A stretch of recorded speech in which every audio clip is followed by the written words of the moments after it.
The calm before the storm sun was soft that morning, stretching its gold across a sleepy roadside diner just outside a quiet town in Nevada. It was the kind of place where truckers stopped for black coffee, where old jukeboxes hummed the blues, and where the air always smelled like eggs and dust. The wind outside carried stories, and that morning it carried a man most didn't recognize. He walked in slow, head down, worn boots tapping softly on the wooden floor. His jeans were dusty, and his flannel shirt hung loose like it had been. Through years of wind and work, he took a seat at the counter without a word, hands wrapped around a chipped coffee mug. To anyone else, he looked like a tired drifter, but to the waitress behind the counter, an older woman with silver hair and kind eyes, there was something strange about him, something peaceful, something strong. She leaned forward and said, "You from around here, honey?" He looked up, just slightly, and offered a gentle smile. Just passing through, his voice was soft, but it had a kind of gravity, like a whisper that carried weight. "Name's Keanu," he added, almost as an afterthought. The woman blinked. "Keanu, like Keanu Reeves," he chuckled lightly, eyes twinkling. "Something like that."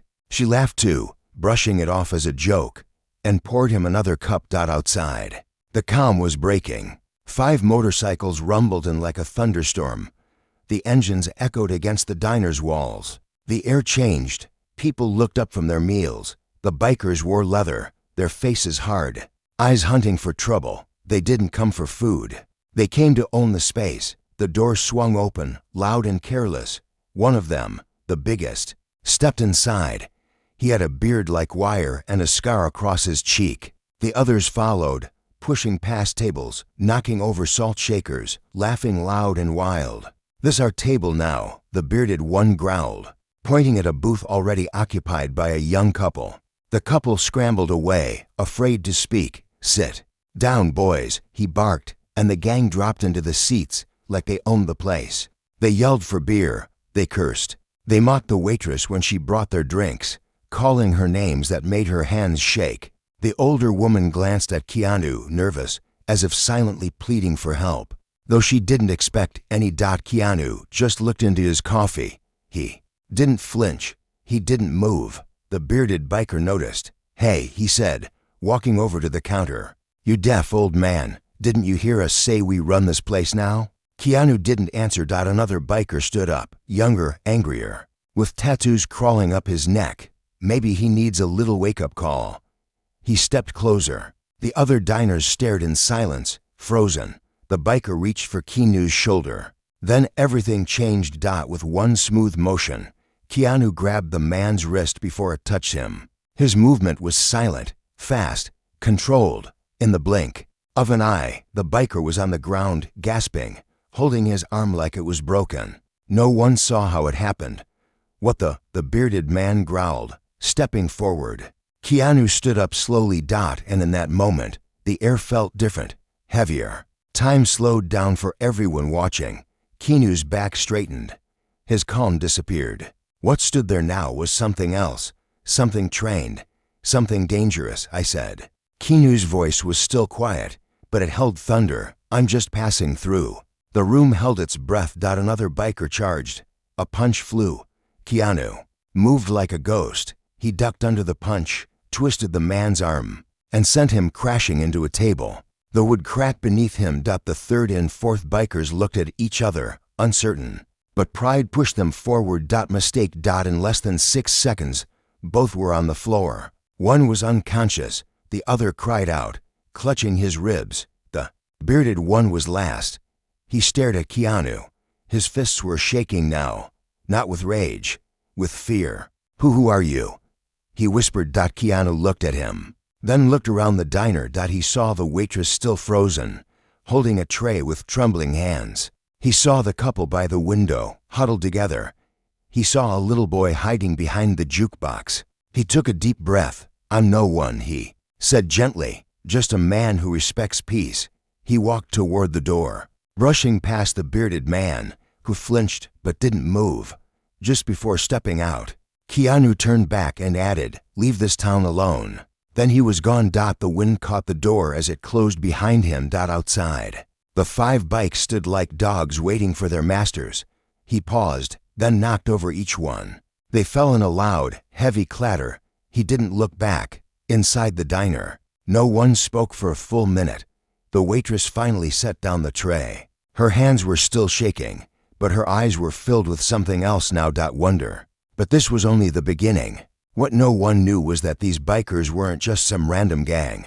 They belonged to something bigger, something darker. And word of what happened at that diner was already spreading. And soon, a storm much worse was going to follow Keanu. But he wasn't running. He never had.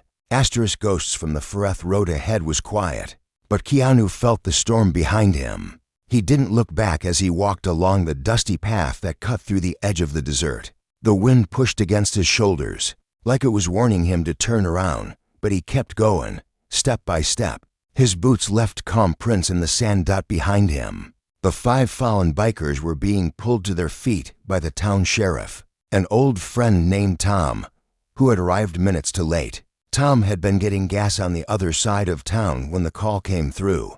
By the time he got there, the fight was already over.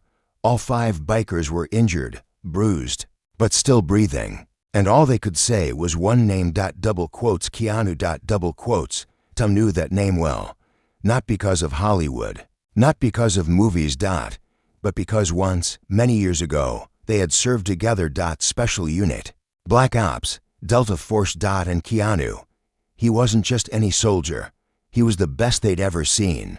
The kind of man who could vanish in a war zone, take out an entire enemy camp, and return without a scratch. The kind of man who never raised his voice, never looked for credit, and always walked away from the spotlight. But something had happened. Something dark. Something Tom never asked about. Keanu had disappeared one day after a final mission in the Middle East. No goodbye, no letter. Just gone. Until now. Tom stared down at the bruised bikers, then looked out toward the road, where a single figure was walking away under the rising heat of the desert sun. He whispered, "What brought you back, brother?" Keanu reached an old gas station just before dusk. It stood alone, halfway between nowhere and forgotten. The neon light buzzed weakly, blinking the word open like it wasn't sure it met it. He stepped inside and was met by a young man behind the counter, skinny, nervous, maybe 19.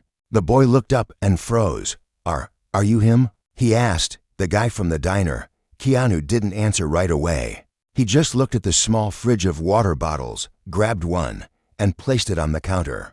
"How much?" The boy blinked. "No charge, please. Just you okay?"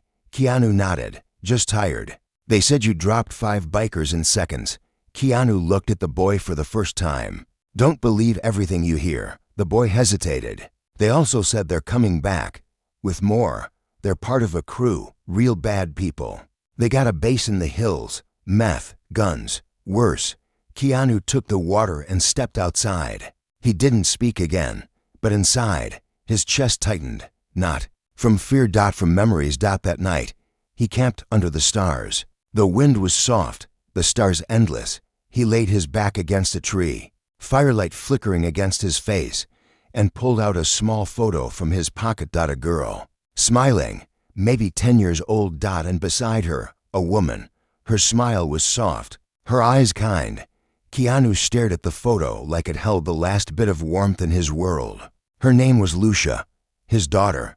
The woman beside her was Maria, his late wife. They had died 3 years ago in a car crash, but what no one knew was that it wasn't an accident. It was a message, sent by the same kind of men he had once hunted during his time in the military. The kind of men who operated from shadows, who punished anyone who tried to leave, who didn't care about children or families. After leaving the Delta unit, Keanu had found peace for a while, built a life, planted gardens, told bedtime stories, watched cartoons on rainy days. He had forgotten the sound of gunfire, until one day, on his way home from buying ice cream, he found twisted metal where his family used to be, and he knew right away. They had found him. He stayed at the scene for hours, holding nothing, his heart completely hollow. Then he disappeared again, but not to run. To train, to become something even more dangerous than before. Not for revenge. But but for protection. So when he walked into that diner, it wasn't just to rest. It was to see if peace could still exist in small places. But the world had answered loud and clear. Peace was a dream that needed to be defended. 2 miles away, inside an abandoned warehouse on the edge of the canyon, the 5 bikers sat in silence. They were hurt, angry, and humiliated. But they were not alone. A man stood in the shadows. His name was Roman. He wore a long coat, eyes sharp like broken glass, and a smile that didn't reach his soul. His hands were gloved, not for warmth, but to hide the burn marks he had earned from years in the underworld. He looked at the bikers and said, "So, one man did all this." The bearded biker nodded, still rubbing his shoulder. "We didn't stand a chance. And what's his name?" "Keanu." Roman's eyes narrowed. Then a smirk spread slowly across his face. "Bring me every man we got. Weapons, trucks, drones. We're going to find him." "And then what?" asked one of the younger bikers. Roman's smile widened. "Then we remind the world that peace doesn't come free." Back at his camp, Keanu poured water over the fire and stood under the stars. He could feel it in the wind. The wolves were coming, but they had no idea what kind of man they were hunting, because he wasn't just a soldier.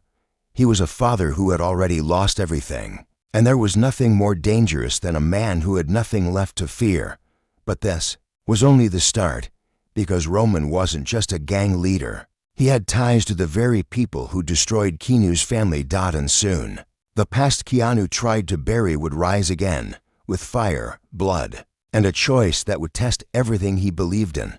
The code of silence. Next morning, sunlight crept across the desert like slow fire, waking up the rocks, the wind, and the memories that slept with Keanu under the stars. He rose before dawn. He always did. It was habit now, not from fear, but from discipline. He didn't need much, just his boots, a blade hidden in his belt, and the silence of the land. He walked to a ridge that overlooked the valley. Down below, he saw small figures moving. To black trucks, maybe 10 men, and a drone circling in the air like a hungry bird. They were looking for him. They would never stop. Keanu crouched low, eyes sharp. He counted the men, watched how they moved, saw their rifles, their carelessness. They didn't expect to fight. He remembered something an old commander once told him. "The quiet man is the most dangerous." An hour later, 2 of the men who had wandered off the main group never returned. Roman didn't notice right away. He sat in the back of one of the trucks, drinking strong coffee, wearing sunglasses even though the sun was barely up. He held a file in his lap, a thick one. It had Keanu's name on it. Pictures, reports, military records. Classified. Delta Force, multiple black operations, hand-to-hand combat, survival expert, sniper, escape artist. Roman studied it like he was reading a myth. "This guy isn't just a soldier," one of his men said. "He's a ghost." Roman smiled. Ghosts die too. But something inside him whispered doubt.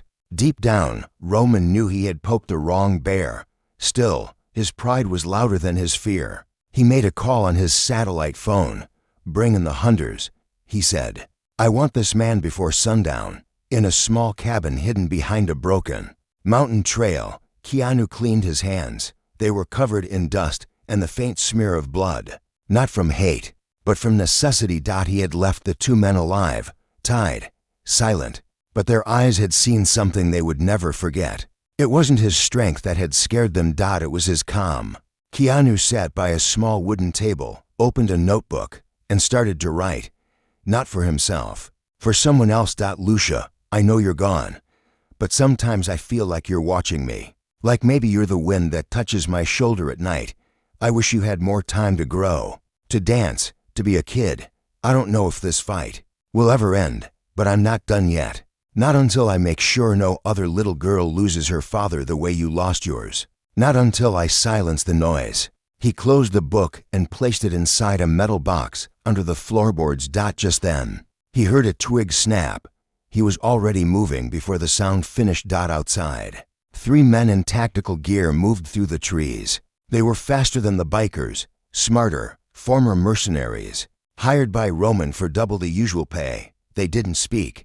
They had thermal vision, motion sensors, silenced rifles, but they didn't have Keanu's patience. He was already behind them. The first one didn't see the blade until it touched his throat. The second turned too late and got a branch to the neck that dropped him hard. The third ran. He almost made it back to the truck. Keanu stepped in front of him from the shadows. No anger in his face. Just resolve. That evening, Roman got a package. Inside was a headset, a small one. He plugged it into the truck's radio system. Frowning, Keanu's voice came through. Calm and clear. You came to my land. You brought noise. This is your warning. Roman laughed, but his hand trembled slightly. He crushed the headset and threw it out the window. Burn every inch of this valley if you have to, he growled. I want his head. Across town, Sheriff Tom was watching the news. He saw a small report about an unknown violent incident in the desert. He turned off the TV and picked up his old radio. Keanu, he said into the mic, unsure if the old frequency still worked. If you're hearing this, they're calling in the feds. And Roman ain't just a gangster. He's ex-CIA. Blacklisted. Dangerous. He's got connections higher than me. You might be fighting ghosts, but they've got teeth. There was silence. Then a soft click. It was enough. Tom sat back in his chair and whispered, God help them all. That night, Keanu sat under a sky filled with stars that looked like bullet holes through black velvet. He sharpened his knife slowly, then reached into his backpack, pulled out a thin box. Opened it. Inside were 6 dog tags, names etched into the metal. His old team, each one dead, each one betrayed by a man inside their own command structure. Roman. He had been one of them once. Quiet, clever, cruel. Keanu stared at the tags. He still remembered the mission, the one that went wrong. They were sent into a village to extract a diplomat, but it was a trap. Someone had leaked their position. Bullets fell like rain. Blood painted the ground, and only Keanu walked out alive.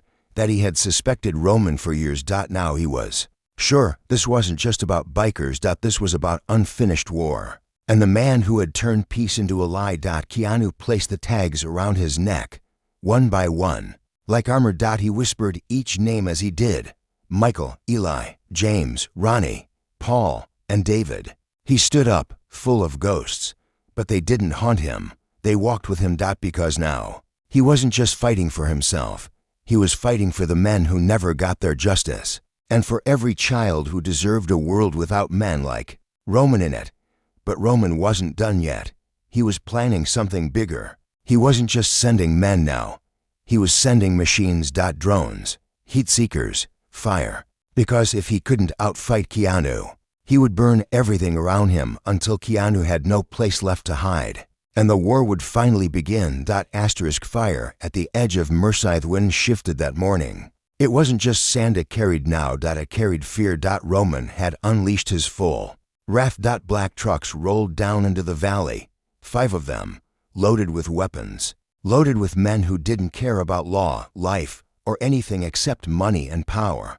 Above them, 2 military-grade drones buzzed through the sky, their cameras hunting movement like vultures circling a dying world. And at the center of it all sat Roman, in the back seat of the lead truck, tapping his finger on a small detonator. This is no longer a search, he told his men. This is a lesson. We burned his shadow out of the dirt. He smiled, but something inside him stayed cold. Because deep down, Roman knew something had changed. This wasn't about a gang anymore. This was personal. And he had just declared war on a man who didn't fear death. Keanu stood on the edge of a canyon. Below him lay a stretch of road that the trucks would soon pass. He had memorized every tree, every rock, every turn. He knelt down and ran his fingers through the dirt. Then he closed his eyes, and for a moment, everything went quiet. In his mind, he was back with Lucia. She was painting his face with strawberries in their old kitchen. She was laughing, wild and free. He could still hear that laugh, and it kept him human. But he had no room left for softness now. He stood up and walked back to the cabin. Inside, he opened a hidden hatch beneath the floor. Wood creak. Dust floated. And there it was, his old kit. The tools of a warrior. Black gloves, smoke grenades, a compact sniper rifle, and something he hadn't used in 10 years, a silent short-range jump. He stared at it for a moment. Looks like you're coming out of retirement too, he whispered. Meanwhile, Sheriff Tom stood outside the local church, eyes locked on the mountain trail in the distance. His deputy, a young man named Jared, walked up behind him. Should we warn the town? Jared asked. Tom shook his head. Won't matter. By the time they get here, it'll be over. Jared frowned. And if Keanu loses? Tom looked up at the sky. He won't. Then he turned and started walking. But just in case, tell Father John to start ringing the church bell if he sees smoke. It's the old signal. Evacuation. Evacuation for what? Jared asked. Tom didn't stop walking. For war. The first truck entered the canyon just after noon. The sun burned hot overhead. The drone hovered silently. Roman watched the live feed from the drone's camera. Nothing, he muttered. Just as he said it, the screen turned black. What the? The drone spun out of control and crashed into the rocks below, flames rising from its wreckage. Then the second drone dropped. To static. Then silence. Roman jumped from the truck, spread out. His men scattered. That's when the smoke bombs fell. Not loud, not deadly. But precise. Black clouds filled the air. And from within them, he came. Keanu moved like water through the smoke. One by one, he dropped the men. Silent strikes, no mercy, no sound. He didn't use bullets, only speed, only skill. Roman watched from a distance, eyes wide, heart pounding. What is he? One of his men gasped before getting pulled into the smoke. Roman started backing up toward the truck. But the tires were slashed. He was trapped.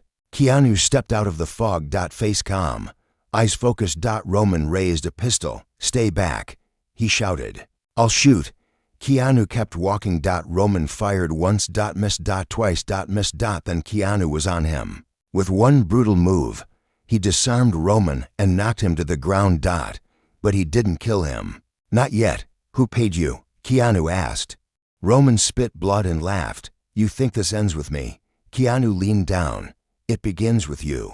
He looked around at the burning trucks, the broken men crawling through dust. You brought this to a peaceful town. You brought this to me. Roman looked up at him with bloodshot eyes. You've already lost everything. You think this fight changes that? Keanu's jaw clenched. But then, he stepped back. And walked away.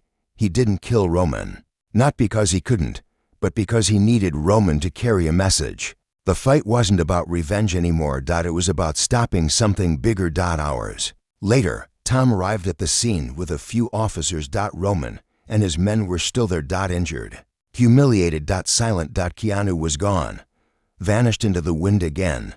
Tom looked round. Burned rubber, destroyed drones, broken weapons. Then he found a note pinned to the dashboard of one of the trucks. It said, "You tried to bring fire to a place of peace.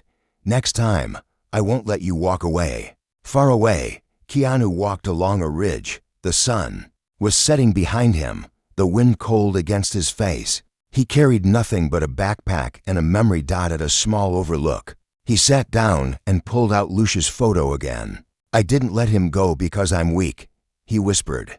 "I let him go because you would have wanted me to." He folded the photo and stood. But as he turned to leave, a strange sound reached his ears. A helicopter, not Roman's. This one was military. A Black Hawk. And painted on the side, barely visible through the dust, were 3 white letters. D.S. Keanu single quotes. S face darkened. He had heard those letters before. They weren't just government. They were the secret unit behind Roman. The group that had once betrayed his entire team. The ones truly responsible for the deaths of his brothers, and maybe even Maria and Lucia. They were still out there. Watching. Hunting, controlling men like Roman. Keanu looked up at the sky as the helicopter vanished beyond the horizon. This wasn't over. Not by a long shot, because now he knew something terrifying. Roman had just been the door. But behind that door was a room filled with monsters. And they had just heard his name. The room of ghosts. Desert was quiet again. To quiet. No engines, no shouting, no fires. But peace wasn't peace when it came. After war, it was silence, the kind that held questions and ghosts. Keanu walked through the scrublands, wind in his hair, boots covered in dust. His body hurt in places he didn't talk about, but his eyes were clear, focused, sharper than ever. The Black Hawk had come and gone, but what it left behind wasn't just noise in the air. It left a feeling. The past was back, not the Roman kind of past, cheap violence and weak power. No, this was deeper, colder, smarter. The D.S. Keanu had only heard that name whispered once. 15 years ago, on a mission in Siberia, a failed op. 3 of his brothers died that night. The mission was never explained. The files were sealed. He was told to forget, but he never forgot. Because the men who survived that op all died later. Accidents, suicides, random attacks, all but him. He found an old barn tucked behind a dry canyon ridge, a place no one used anymore. He needed rest. He needed to think. Inside, the air smelled of hay and metal. Birds nested in the rafters. Light slipped through cracks in the wood, painting stripes across the floor. Keanu sat and pulled out the small black notebook again. The one he kept hidden. The one filled with names, places, dates. This was more than revenge now. This was about truth. And truth was dangerous. He flipped through the pages, stopping at a name that had always haunted him. Major Silas Rogan, head of the D.S. The man who had recruited him. The man who had once promised to save the world through shadows. The same man who betrayed them all. In a dark control room hundreds of miles away, Silas Rogan stood before a wall of screens. His hair was silver now, his face lined, but his eyes were cold and calculating. Subject K. One of his analysts said, pointing at a satellite feed, "We believe he neutralized Roman's entire force. With tactical precision, the drones, the vehicles, all gone." Silas didn't blink. "I expected as much. Should we send in the protocol unit?" Silas turned and looked straight into the camera. "Not yet. Let him run. He's wounded. He'll come to us when he's ready, and if he doesn't, then we remind him of what he left behind." That night, Keanu stood outside the barn, staring at the moon. He could feel them watching, waiting, but he didn't move. Instead, he lit a small fire and pulled out another photo. This one was older, a picture of his team. 6 men, arms around each other, grinning, dust on their faces, blood on their boots, brothers in arms. He ran his thumb over each face. "You were right," he whispered. "It was all a lie." Then he heard it. Footsteps. But not heavy, soft. A woman stepped out from the shadows. Her eyes were tired, her hair short, military cut, scars on her hands. Keanu stood up slowly. "I know you." She nodded. "I was in Siberia. I saw what they did." Her name was Avery, former intelligence. "Disappeared 6 years ago." "How'd you find me?" he asked. She held up a photo. Lucia. His heart tightened. "They have everything," she said. "They've been watching you since you left the force. They were hoping Roman would be enough to break you. He wasn't, so now they'll come themselves." "Why tell me this now?" "Because I'm tired of hiding, and because I owe your team the truth." She sat down, her voice shaking. "The mission in Siberia. We weren't there for a diplomat. There was no extraction. It was a test. Key news." Fists clenched. A test. They wanted to see how far soldiers would go under pressure. They wanted to see if loyalty would bend. They leaked your location. They killed your team just to study your reaction. Why? Because they weren't building an army. They were building control, obedience. They don't want heroes. They want ghosts. Keanu looked at her for a long time, then said, "And Roman?" Roman was part of Phase 2, testing civilian disruption, gangs, corruption, local power structures, all under the radar. Keanu stared into the fire. "They killed my family," he said quietly. "Didn't they?" Avery nodded. "Your wife found something, a financial leak tied to their shell companies.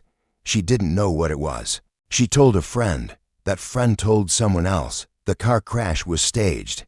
Keanu stood up, face hard. For a long moment, he said nothing. Then, he walked back inside the barn. And opened the floor. This time, he took everything. Sniper, detonators, maps, vials of explosive powder, the gear he had promised himself he would never use again. Avery watched.